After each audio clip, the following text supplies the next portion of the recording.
On Monday, the New York Times decided to show the brutal toll from this war on the front page.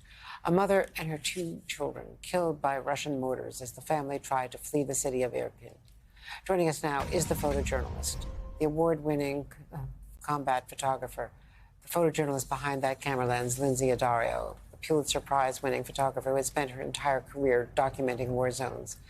Lindsay, it's been a while since we've talked. Your work here, again, is so exemplary. Vladimir Putin has repeatedly denied that his forces are targeting civilians. Your photos show a different world, the truth.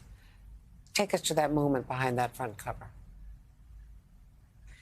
Well, I went on Sunday morning to what I thought would be a steady stream of civilians trying to make their way out of Irpin. We had seen the images of the bridge, the broken bridge, and people trying to make their way across. And for me, it was a known civilian evacuation route. So I was quite confident that I would just go and photograph the civilians. Shortly after I got there, there was a series of mortar strikes. The first one about 200 meters from where we were.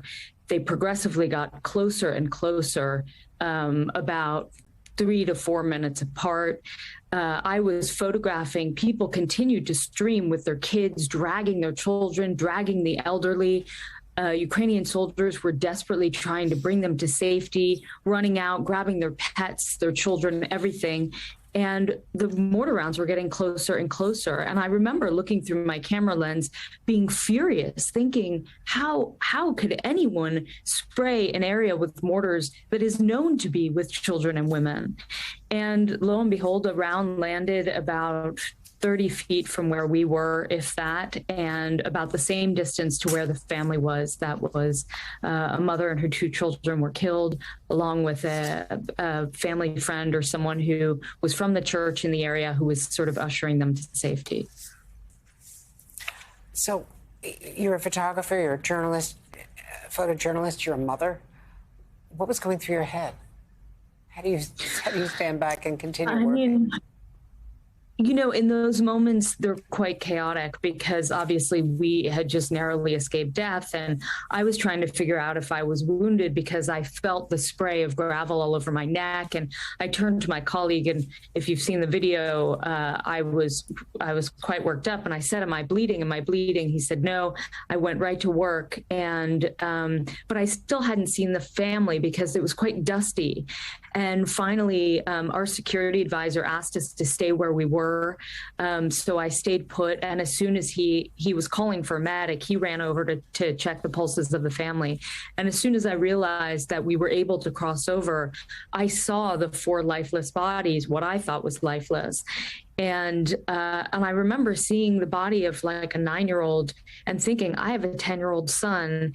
And in those moments, it's hard to connect the dots because I thought, okay, I have to take this picture because I know this is a war crime. I know these people were targeted intentionally. I watched it happen.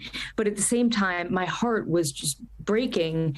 And I tried to take the photo in a respectful way. So from the back, and then I worked my way around the scene, but we were still under attack. I mean, mortar rounds continued to come in until we were out of the area. So we kept having to dive for cover as we were going back to our car with the other civilians. You know, and I was just seeing in the San Francisco Chronicle that a firm, SE Ranking, has identified the victims as their chief accountant, a woman named Tatiana Peredenis, and her children. They are grieving her loss, according to her employer in San Francisco. So you've seen so much, you know. I know, you know, in Libya, you were taken hostage along with your colleagues, the great Anthony Shadid, who we lost later in war. There's so many conflicts that you've seen, but the level of attacks, this does remind one of Grozny, of Aleppo, of other experiences that we've had with Russia just deliberately killing civilians. I mean, a maternity hospital was just bombed in Mariupol. I mean, it is astonishing how anyone can bomb a maternity hospital with women in labor, women with newborns. It's unconscionable. It's just unbelievable how there is any justification in bombing a maternity hospital. And I felt the same that day. I have two kids. I watched their bodies.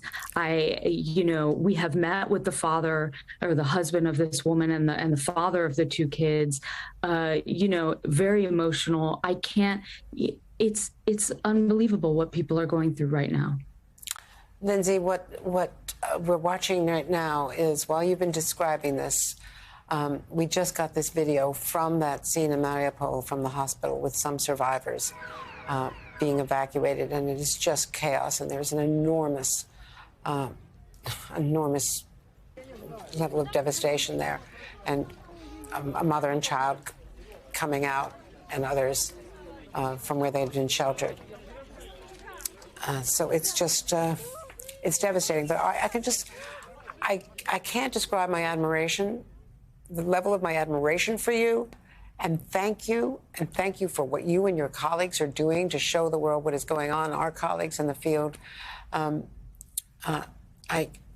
know the human toll, I can imagine it, but thank you so much for everything you're doing.